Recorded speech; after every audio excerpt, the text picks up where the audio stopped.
There's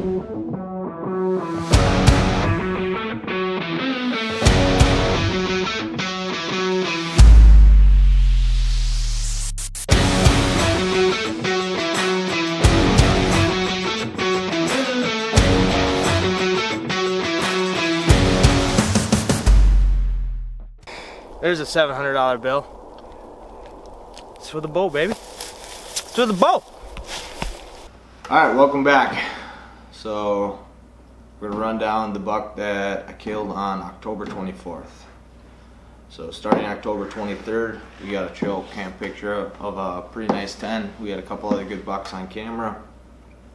I had taken off the 24th in the following week. So, that would be the week obviously coming up to Halloween, and that's a week that I feel is one of the best weeks because I like the pre-rut better than the rut. You don't have to deal with the lockdown. You might get one or two does that come in estrus. These bucks are always on their feet looking for something. They're getting territorial, and I just think that that's kind of the best play. So there's a cold front coming through. It would have been that Friday and Saturday. So the other thing we looked at was obviously wind. This spot is kind of very critical to wind. It needs to be basically a dead west or a northwest wind to get in there. So this morning, 27 degrees out, very light northwest wind. So sneak in there, get in the tree around 5:30. Get all set up. Wait till daybreak. Daybreak breaks 7 o'clock-ish, and there's a clear cut to the north of this piece. You'll see in the video that we're sitting on this food plot, 2 acre.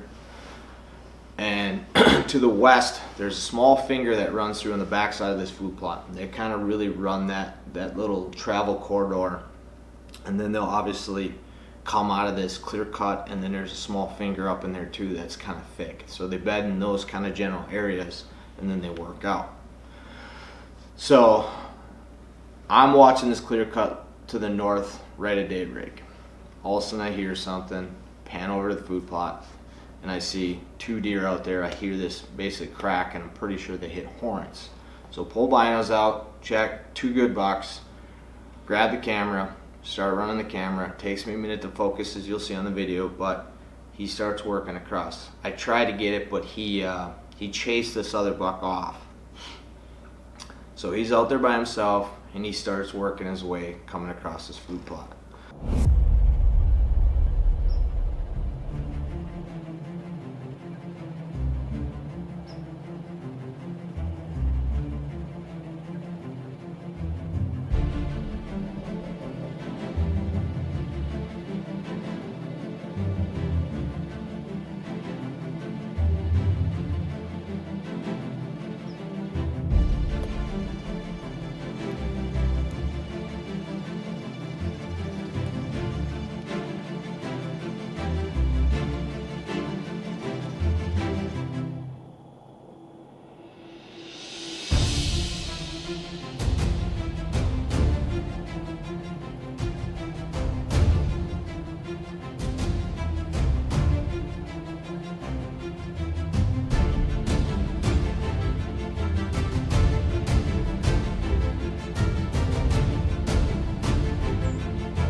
I film, he kind of works his way across fairly slow at the beginning, and then kind of makes a clip, and then at maybe 45-50 yards-ish, he hangs hard, hits the wood line, and that's when I gotta make the decision. So what do I mean by decision? Well, we use 2 mounts. This is the one that we use when we run tripods for any videos we shoot around here, or if we go to TAC or wherever it may be, this is the mount that we use. This is the mount that gets used for all of our camera arms that we use in the tree. There's a big difference in size. I'm assuming you can guess which one I had on. The wrong one. So when I got in the tree this morning, I hung all this, gear up and realized that, holy shit, I have the wrong arm, or the wrong mount. So I tried to MacGyver everything you could do to get it to stay in the base, and obviously it wouldn't work. So that's when I had this camera behind me, and when this buck came out, I filmed him basically all freehand. When he made that move to cut to the wood line, I either had to make a decision to just film him across, or I was going to kill him. Well, he's a shooter buck, and I thought, we're just going to do that. I did have a GoPro set up here. So as soon as he hit the wood line, he was kind of out of sight. So I tried to turn the GoPro on. Of course, that doesn't turn on either. So now I'm 0 cameras, and he's working across. So I grab the bow, just wait. He comes, and he's coming straight at me. So come to full draw, he's got maybe a 2-foot opening that he's gonna hit that's gonna give me clear cut broadside shot. So come to full draw, anchor in, he hits it, give him the bep, stops him, doesn't look at me, just kind of looking around. Lock in, pins settled on top of his back. Can't figure out why, can't move it down. Look over here, my stabilizer is actually hitting my backpack on a limb. I can't get it off. So I lift up, push over, push down, get it basically driven through the backpack, reset, put the pin in the middle, pull through the shot, you hear the click, and then you hear pow, and the shot breaks. Clean, double lung hit. So the shot goes off, shot looks really good, complete pass through. So I watch him bound off, get to a point where I lose him. So I know the shot's good, so text Cody, tell him the Big Ten's down, call my wife, tell her just shot a good buck, basically make all the calls you make. So hang out for a minute, make sure there's nothing else coming out, and get down, check the arrow. The arrow looks great. Good blood. Look from where the arrow is, look, 5 yards, so you can see there's blood, good blood all the way. So leave the arrow, back out, go wait basically until the Cody arrives, and then from that point we go make the track to recover the steer.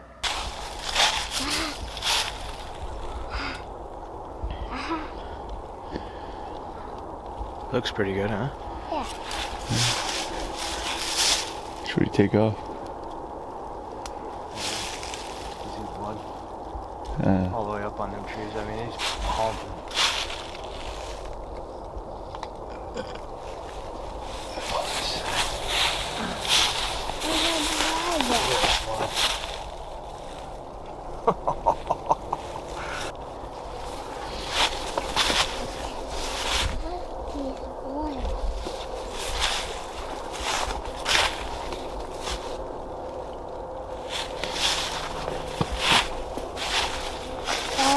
Watch it going.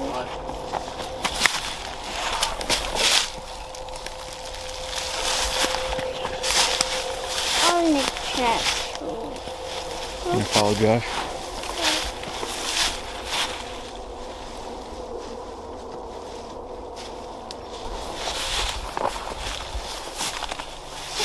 That's pretty cool.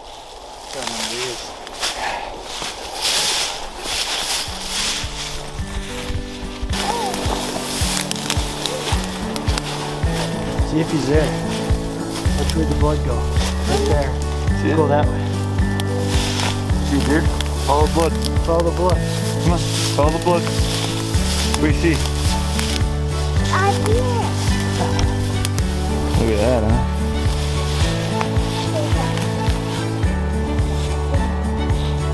Old dust spread.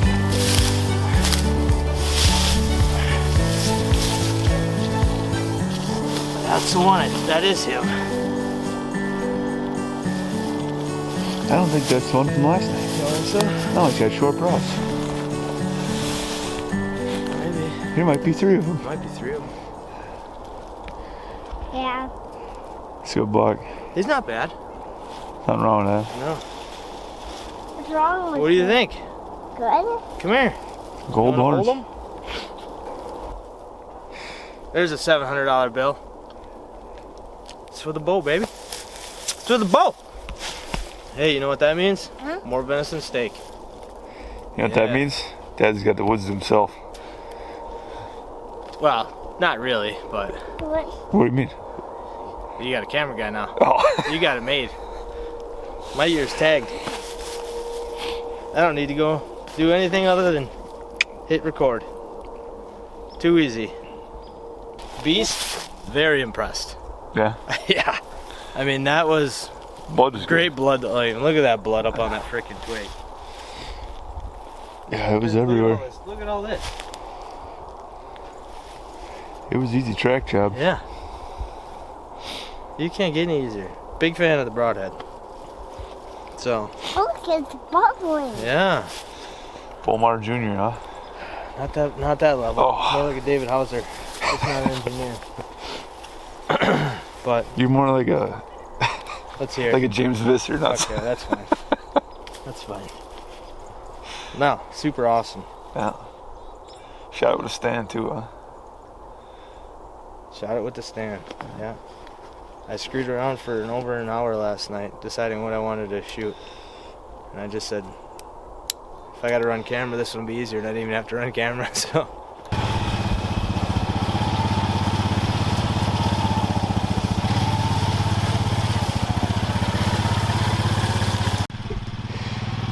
There we go.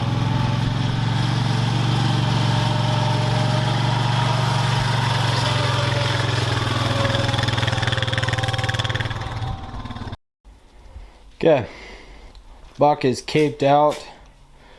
We're gonna do a little look inside the cavity on the beast broadhead. Entry hole.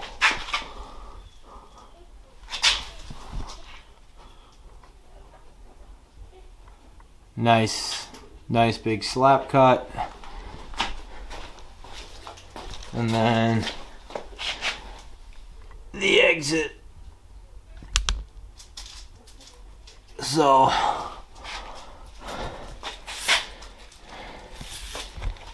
see if I can do this.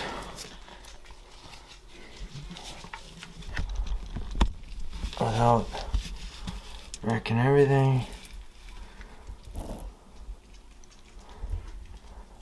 Hold on one sec. Let's open this guy up a little more. And we're back. So that is the entry side with the beast. As you can see, straight center punch, broke that rib. And then on the off side, it broke the one rib going out. Did exactly as it's supposed to. You know, very devastating. The broadhead did exactly what it was supposed to do. It obviously center punched a rib cage. It did everything it was supposed to do. So, in my experience, obviously this is the first deer I've ever shot with beast. Dial that back a little bit, sorry. First buck with beast broadhead. Shot him at 17 yards and some change. He went exactly 103 yards. I could actually range where he went down from my tree. Blood trail was very good. I was very impressed. For a mechanical broadhead, I couldn't ask for more. Broadhead was buried in the ground about 8 to 10 inches. So that's a 70-pound Hoyt Alpha AX2 28-inch straw right at 70 pounds. So the broadhead did great. No complaints. I would highly recommend if someone's looking for a good mechanical broadhead. My hat's off to Josh Ballmar and David Hauser. They designed a very fantastic head. And honestly, I actually cleaned that broadhead off in my sink just to get the gunk out of the spring, and then flicked it back open, and it actually opened my finger up. So even through breaking one rib going in, hitting the opposite side rib on the way going out, and burying it in the ground, it still sliced my finger open. So I'm not a big proponent of reusing broadheads, but you obviously could if you wanted to. So all that said, great broadhead, good buck. He is geez, you get down for the count. So wish I could have got it on film, but hey, sometimes that's just the way it goes. Hey guys, we haven't run the numbers, but I would guess that 3/4 of you have watched these videos have not subscribed. We're just two jabronis that don't know what we're doing, having fun, screwing up along the way, so you don't have to. We're not doing anything right or wrong. We're not telling you this is the only way to do anything. We're just out here having fun. That's the whole reason we started this channel. It's just to have fun. We're not out here other than that. So hit that button, like, subscribe, bell, whatever the hell is all on there, and follow us along. We're going to make the mistakes, and hopefully you don't have to. Watch from us being stupid, and let's enjoy this ride together. Stay tuned for more carnage.